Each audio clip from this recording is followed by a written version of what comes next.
Hello नमस्कार, जय हिंद साथियों। मैं अश्विनी अंगबार स्वागत करता हूं आपके अपने YouTube channel DK career class में। तो जैसा कि साथियों जानते हैं कि पैट का एग्ज़ाम हम सब लोग के भर चुके हैं और पैट के एग्ज़ाम की डेट जो अभी तक 18 सितंबर थी वो भी बढ़ गई है। अब आपके लिए 1 महीने का समय और मिलेगा। अब आपकी जो एग्ज़ाम की डेट है वो 15 और 16 अक्टूबर को हो चुकी है। तो साथियों आपके लिए, जैसा कि अभी आपको सबको पता है, मैं अभी यूट्यूब पे जीएस की प्रैक्टिस करा रहा हूँ। उसमें मैं आपके लिए मॉडर्न हिस्ट्री की प्रैक्टिस करा रहा हूँ और इसके अलावा मैंने आप सबों के लिए स्ट्रेटेजिकल क्लास भी शुरू की। बाकी ऑफलाइन हमारा क्लास चल ही रहा है, तो क्यों ना मैंने सोचा आप लोग के लिए ऑनलाइन भी, जो साथी हमारे कोचिंग ऑफलाइन नहीं पढ़ सकते हैं या जो ग्रामीण क्षेत्रों में रह रहे हैं जिनकी बहुत सारी दिक्कतें हैं, तो उनके लिए मैंने सोचा कि आप लोग के लिए यूट्यूब पे भी ऑनलाइन सारा सब्जेक्ट की क्लासेस पैट की स्पेशली प्रोवाइड कराई। तो उसी के लिए मैंने अपने साथियों से बात की जो हमारे यहाँ पढ़ाते हैं हमारे साथ में। तो साथी सब तैयार हो गए, तो आज से या कल से आपके लिए, आज तो मुहर्रम में क्योंकि त्योहार है तो सभी लोग थोड़ा बिजी हैं, कल से आप लोग के लिए यूट्यूब पे ऑफलाइन के अलावा ऑनलाइन भी सारे क्लासेस मिलने शुरू हो गए। तो कौन कौन लोग आपके लिए क्या क्या पढ़ाएगा आपके लिए मैं सब लोगों को थोड़ा सा मिलवा दूँ। मुझे सब लोग जानते हैं, मैं अभी आपके लिए हिस्ट्री की, मॉडर्न हिस्ट्री की प्रैक्टिस करा रहा हूँ। इसके अलावा मैं आपके लिए हिस्ट्री के पढ़ा रहा हूँ। इसके अलावा आपके लिए हिंदी का क्लास मिलेगा पर डे, और हिंदी के लिए जो हमारे सर हैं आपके लिए जो पढ़ाएंगे उन सर से मैं अभी आपको मिलवाऊंगा। उन सर के बारे में थोड़ा बताऊंगा। आ जाइए सर। तो सर आपके लिए हिंदी पढ़ाएंगे, सर का नाम है बिलाल सैयद सर। और इसके अलावा आपके लिए रीजनिंग का जो पोर्शन पढ़ाएंगे और करंट अफेयर्स पढ़ाएंगे वो शरद सर पढ़ाएंगे, शरद रस्तोगी सर। उनसे मैं आपको भी मिलवा देता हूँ। इसके अलावा हमारे और सर हैं एक, आ जाइए sir, mister Rajiv Kumar sir, जो आपके लिए मैथ का और डीआई का पोर्शन कराएंगे आपका। तो ये सारे फैकल्टी हमारी जो आपके लिए यूट्यूब पे आज के बाद डेली क्लास देंगे, ठीक है। तो आइए सब लोग से 1 मिनट बात करते हैं। ये सर आपके लिए हिंदी पढ़ाएंगे, बताइए सर। ऐसे ही बताइए। मैं आपको हिंदी पढ़ाऊंगा। हिंदी में हिंदी एक अपने आप को बहुत मायने रखती है। अगर जिस बच्चे की हिंदी अगर कमज़ोर है, अगर कोई से यूपी ट्रिपल ऐसी पैट में आता है, जैसे हिंदी आ रही 5 नंबर की, अगर हमें हिंदी नहीं पता है, जैसे हिंदी में अगर मान लो हिंदी में कुछ भी पर्यायवाची है, विलोम शब्द हैं वगैरह वगैरह जो चीज़ है ये पढ़ाते हैं, जिसमें बच्चों को नहीं आती है हम उसकी बहुत शॉर्ट तरीके से कराएंगे और जल्द से जल्द कराएंगे, ठीक है। और पैट का हमारा शो 15-16 अक्टूबर को है। और हमारे जो सर हैं शरद सर, वो आपको रीजनिंग कराएंगे। नमस्कार दोस्तों, जैसा कि सर ने बताया, मेरा नाम शरद कुमार रस्तोगी है और पैट का एग्ज़ाम एक ऐसा महत्वपूर्ण एग्जाम हो गया है यूपी अधिनियम चयन सेवा आयोग लखनऊ के लिए कि हर बच्चे को अब पहले पैट का प्री एग्जाम क्वालिफाई करनी, यानी कि पीईटी, यूपी ट्रिपल सी की पीईटी आपको क्वालिफाई करना ही करना है। उसके बाद आप किसी और परीक्षा के लिए अवेलेबिलिटी चयन सेवा आयोग लखनऊ के लिए, अधिनियम चयन सेवा आयोग लखनऊ के लिए आप एलिजिबल हैं। तो सबसे पहले आपको पैट निकालने की आदमी बच्चा बहुत ज़्यादा मेहनत ही करनी पड़ती है। यूपी ट्रिपल सी बहुत ज़्यादा मेहनत करनी पड़ती है बच्चों को। और पहले जो हुआ करता था, आदमी मेन एग्जाम के लिए इतनी मेहनत करता था, आज उसके पास इतना ज़्यादा है, क्योंकि आप समझ सकते हो ना कि आज देश में सबसे ज़्यादा बेरोजगार युवा है, सबसे ज़्यादा बेरोजगार हुआ है। उनको मेहनत, सरकार ने भी ऐसा कर रखा है ना कि बच्चों को सबसे ज़्यादा सीट कम निकालता है, बच्चे मेहनत ज़्यादा करते हैं। फिर उन्होंने सोचा बच्चे मेहनत ज़्यादा आगे बढ़ रहे हैं, तो उन्होंने सोचा कि एक और हार्डनेस कर दी जाए एग्जाम के लिए, तो उन्होंने एक पीटी कर दी। अब पीटी को आदमी को पास करने के बाद बच्चा पहुँचता है, पर आधे बच्चे रह जाते हैं, आधे नहीं रह जाते। तो देखिए हम ना, हमारा भी सबसे ज़्यादा मोटिवेशन ये रहता है कि ज़्यादा से ज़्यादा बच्चे एलिजिबल हों, ज़्यादा से ज़्यादा बच्चे पास हों, ताकि हर अपने माँ बाप का सपना पूरा करें, हर क्षेत्र में जाएं, हर नौकरी सेगमेंट में पहुंच जाएं।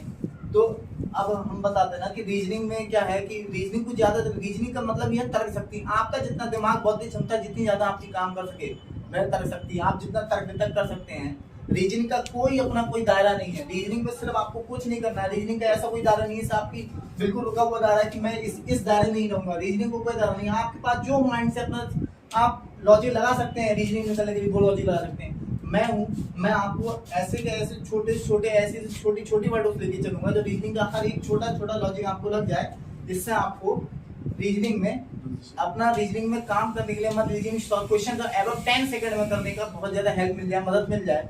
ऐसे मैं आपको टॉपिक बताने के, ऐसे मैं तरीके बताने की आपको कोशिश करूंगा, जिस हिसाब से मैं चाहता हूं कि आप और आगे बढ़े, अपने माता पिता का सपना पूरा करें। उस हिसाब से मैं आपको कोशिश करूंगा कि आपको ऐसे छोटे छोटे टॉपिक मिल जाए, ऐसे छोटे छोटे आपका लॉजिक मिल जाए, जिससे आपको सवाल आपको 10 सेकंड, क्योंकि आप समझ सकते हो कि आज के ज़माने में की जो परीक्षा हो रही है उसमें बच्चों को टाइम कम से कम दिया जाता है। पहले क्या हुआ था कि 100 क्वेश्चन थे, 100 क्वेश्चन में 1.5 घंटे का टाइम मिल गया।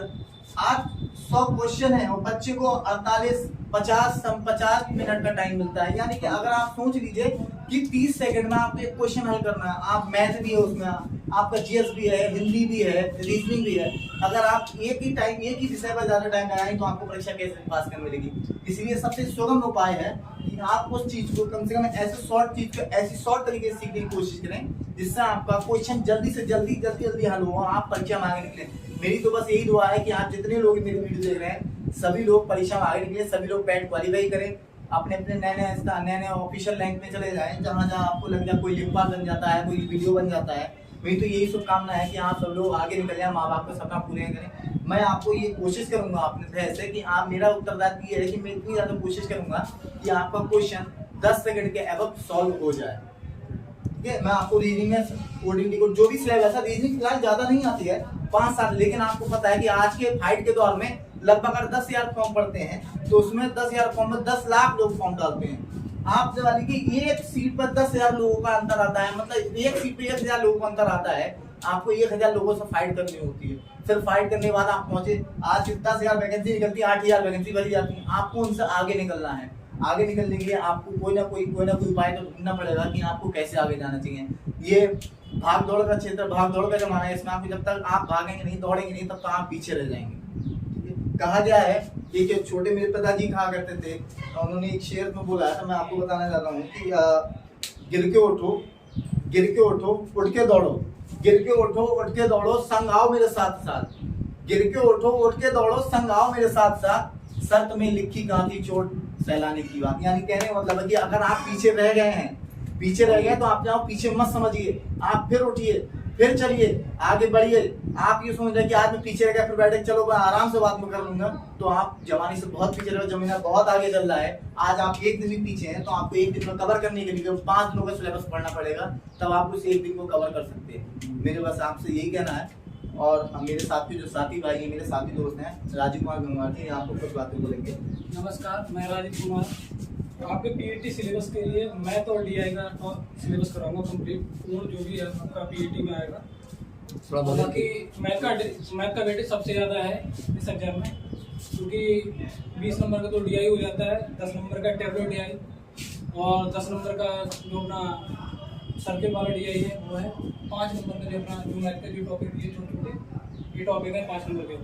ठीक है, और शायद पीईटी क्वालिफाई करने के लिए मैथ तो पढ़ना ही पड़ेगा पूरी तरीके से, और ज़्यादा कुछ जब नहीं पढ़ना है मैथ के लिए, बस यही छोटे टॉपिक हैं। बाकी आपको एसएससी वगैरह का कुछ नहीं पढ़ना है कि एसएससी का सिलेबस पढ़ना है, बस मैथ का छोटा सा 5 टॉपिक दिए हुए हैं, 5 से 6 टॉपिक दिए हुए छोटे, और वही आपको पढ़ने हैं थोड़ा, और मैं आपको यही कराऊंगा, कंप्लीट कराऊंगा। अगर रेगुलर क्लास लेते हैं तो जो समझ में नहीं आएगा वो कमेंट बॉक्स में कर दीजिएगा, वो आपको तुरंत की दूसरी ही दिन आपको बताया जाएगा कि कहाँ पर आपको दिक्कत हो रही है, और कोई इसी प्रकार की कुछ समस्या हो तो तुरंत बता दीजिएगा।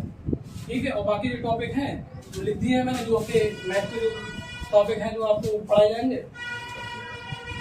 ठीक है, पूर्ण संख्या, दशमलव भिन्न, प्रतिशत और सामान्य अंकगणितीय समीकरण, वर्ग और वर्गमूल और घातांक और एवं घात, सब बाकी ये टॉपिक हैं। और एक टॉपिक को लगभग 3-4 दिन में निकाल लीजिए जाएगा, और अभी डीआई आपकी शायद रेगुलर डीआई क्लास दी जाएगी। ठीक है साथियों, तो जैसा कि सर राजीव सर ने बताया, मैथ के आपके ये टॉपिक जो आपके सामने लिखे हुए हैं 5 नंबर का सिर्फ मैथ है, बहुत छोटे टॉपिक, कोई बड़ा टॉपिक है नहीं।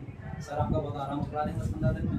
और इसके अलावा डीआई बचा आपका जो आ रहा है 20 नंबर का, तो वो भी सर आपका धीरे-धीरे, तो आप परेशान ना हो, आपका बहुत आराम से अभी 2 महीने हैं एग्जाम में, बहुत आराम से आपका पूरा सिलेबस विद प्रैक्टिस हम लोग धीरे-धीरे करा देंगे। तो सभी लोग बस ज़्यादा से ज़्यादा चैनल पर जुड़ें और ज़्यादा से ज़्यादा लोगों को अपना शेयर करें, और बाकी जो साथी हमारे चैनल को सब्सक्राइब नहीं किए सबसे धीरे सब्सक्राइब कराइए, क्योंकि हम पैट का पूरा सिलेबस आपको नहीं देता।